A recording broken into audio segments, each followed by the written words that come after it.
Hello there mga kaps at welcome back sa ating channel. For today's video ay may project nga tayong mga lamesa. Shoutout nga pala sa lahat ng ating mga viewers. Sa mga bago nating mga viewers na hindi pa nakapag-subscribe, please consider subscribing at i-click na rin ang bell notification para updated kayo mga kaps sa mga bago nating uploads. Paki-follow na rin mga kaps yung ating Facebook page. Lalagay ko yung link sa description para masabaybayan nyo pa yung mga videos na ina-upload natin sa Facebook man o sa YouTube. At ito nga yung project natin mga kaps. Ito yung magiging finish ng ating lamesa. Papakita ko sa inyo kung paano natin itong binubuo. So simple project lang to. Para nga dun sa mga kaps natin na bago lang sa ating channel at gusto ring matuto ng basic woodworking, ay ito ang video para sa iyo. So ipapakita natin yung mga diskarte kung paano natin binubuo yung mga projects natin dito sa shop. 51 cm by 120. So, yun yung top size niya. 75 cm yung height ng gagawin natin lamesa mga kaps. Yan, ginunit na natin mga kaps yung sukat, yung lapad, tsaka yung haba. So, nakapadul na yan. Si ice cream box. Oh. Titis-tisin na nga natin mga kaps yung mga pampaan natin. So, ayan. Nakatablon pa siya. Ang sukat ng paa natin gagawin ay 2 inches yung kapal. Tapos yung lapad niya 2.5 or 2.5 inches. So, ang kailangan natin, kasi dalawa gagawin, 8. So, titipakin natin sa 4 to. So, ito naman mga kaps yung titipakin natin para sa top. So, yan ay, ito, 10 inches yung lapad. Ito naman ay 14. So, ang gagawin natin, dalawang hati na lang. Yung 51 cm kasi, nasa 20 inches lang yan mga kaps. So, 20 inches yung lapad ng magiging top niya by 120 cm or halos 4 feet yung haba ng lamesa ang gagawin natin. So pagka ganito malalaki mga kaps, ang ginagawa ko na lang dito, pinay-planer na lang natin yung pinagdaanan ng chainsaw. Titipakin muna natin siya, then tsaka na lang natin siya pararaanin sa jointer planer para hindi masyadong malaki yung mabawas sa kanya.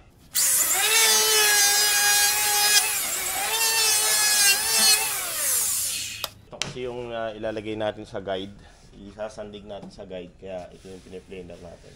Hindi mga kasi perfect na eskwalado yung tabas pagka yung sa chainsaw. Kaya kukunin natin pagka eskwala niya para maisandig natin na maayos sa guide ng tistisan. So ngayon mga kaps, iseset na natin ito dun sa sukat na kailangan natin. So kung halimbawa ang sukat ng kahoy na kukunin natin ay 2 ang kapal at 2.5 inches yung lapad, ang ginagawa natin dyan mga kaps ay pinapasobrahan natin, ginagawa natin 2 and 5/8 kasi pinaparaan pa natin yung kahoy sa jointer planer, tinutuwid pa natin, so nababawasan pa. Kaya ang ginagawa natin para makuha natin sukat na sakto ay nagpapasobra tayo ng konti. Halimbawa naman ay 2 or 2 inches yung kapal na kailangan natin, so nagpapasobra tayo at least 2 and 1/8 or 2 and 3/16 para meron tayong allowance pa tinuwid natin sa jointer planer. Tapos kapag isinet natin to sa guide ng tistisan, mas malaki ng bahagya doon sa likod para hindi naiipit yung kahoy at mas malayang nakakagalaw ng maayos yung kahoy pag tinitistis na natin. So kung halimbawa 2 and 5/8 sa harap, dahil meron yang left and right na talim dahil doon sa daan mga kaps, nakatupi yan kaliwat kanan para maginhawa yung talim natin, hindi siya maiipit. 2 and 5/8 sa harap, mas malakas ng konti doon sa likod.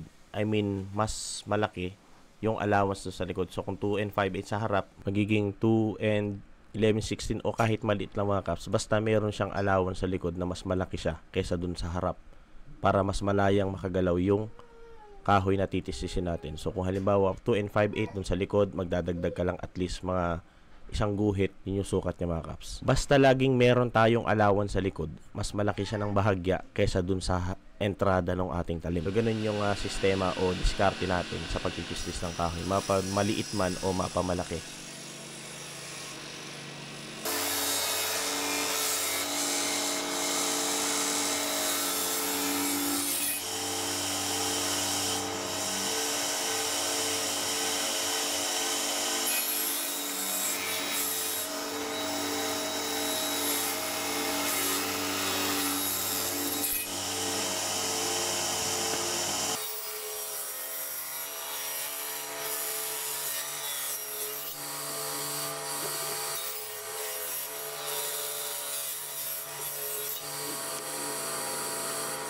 So ngayon naman mga kaps, hahatiin natin sa gitna. So may pasobra pa rin tayo dyan kasi 2 inches yung kailangan nating kapal. So ito, dahil sa 4.5 yung lapad nito, gagawin natin siyang kahit 2 and 3/16.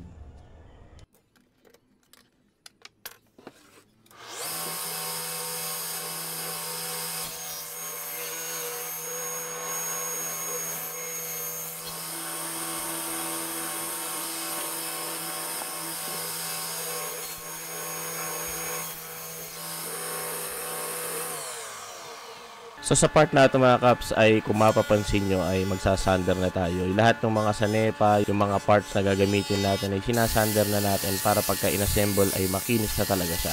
So hindi na tayo mahihirapan sa pagkikinis kasi yung mga part na hindi madudukot at mahirap abutin ng liha ay nasander na natin, lalo na dun sa joinery mga kaps. So ang gamit nating grit dito mga kaps ay grit 80 na Mirka brand. So yun yung mga matitibay na klase ng liha. So ginamitan natin yan ng contact cement para ma-mount natin sa grinding disc. So nilagyan muna natin yan ng karton, tapos dinikit natin ng contact cement, then another layer para doon naman sa liha niya mga kaps. Kaya lahat ng part ng liha ay kumakagat mga kaps.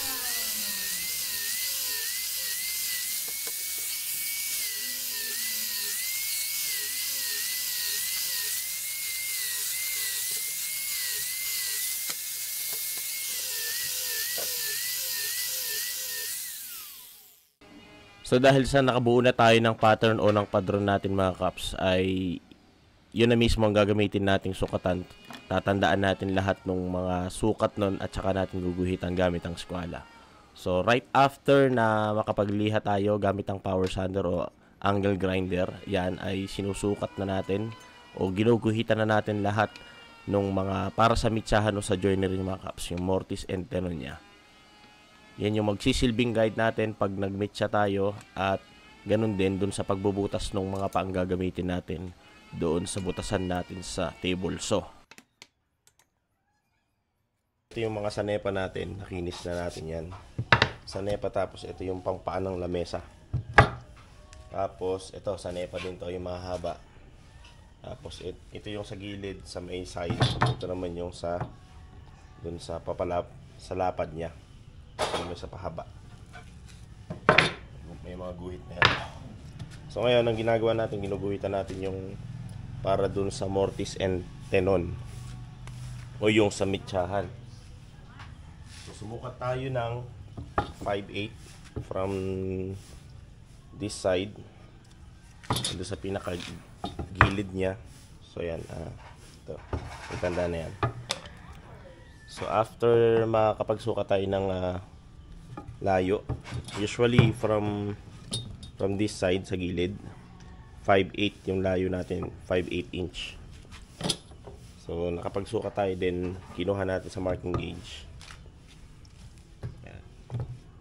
Ang marking gauge natin yan mga kaps.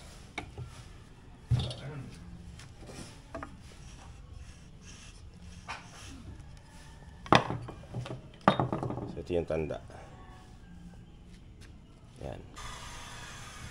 So from this line, magbubutas tayo, magbubore tayo dito ng medya. So ang sukat ng drill bit natin gagamitin is medya. So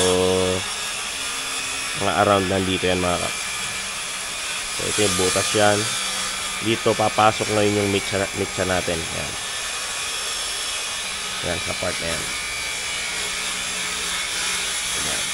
So dito yan tutumbok. Ganyan. Yan.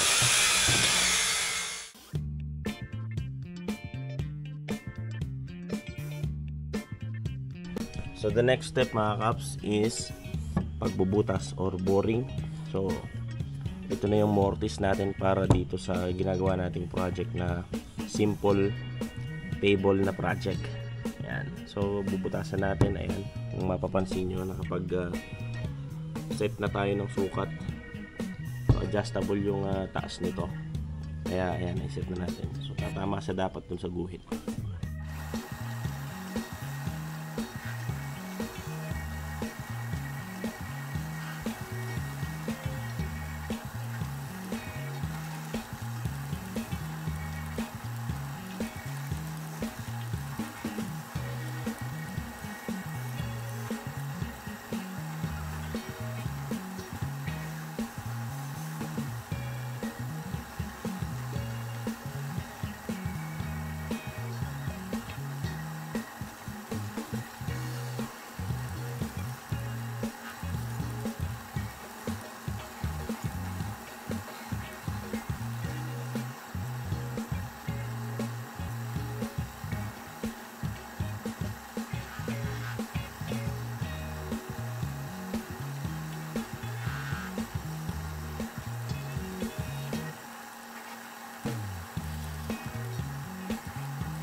Kaps ay magmimitsa na tayo. So nakapagbutas na tayo yung para sa mortise niya. Ngayon naman yung tenon part ng ating pyesa. So pararaanin natin ito dito sa tistisan yung paganyan. Mapapansin nyo naka-level na yung taas nung talim dun sa guhit. So hanggang dun lang tayo. Yan.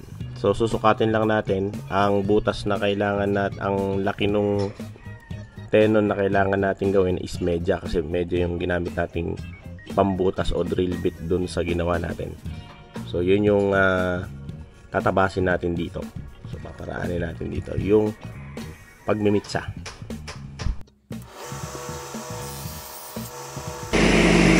Kaya nag-testing muna tayo para makita natin yung actual na sukat.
So, ito na mga kaps, yung ginagawa nating lamesa. So, ganyan lang siya kasimple. Para doon sa mga baguhan, ayan, yung proseso ng pagbuo ng lamesa.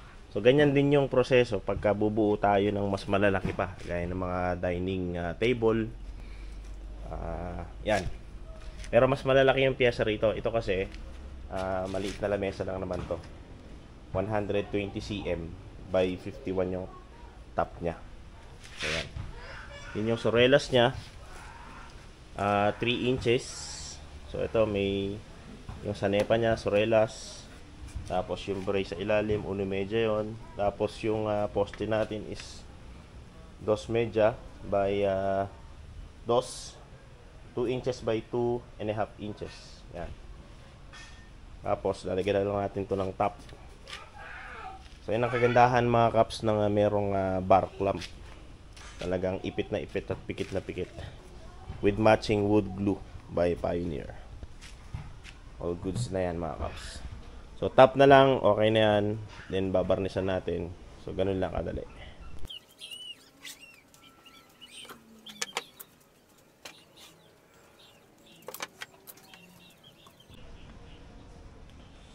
So yan ay top nya.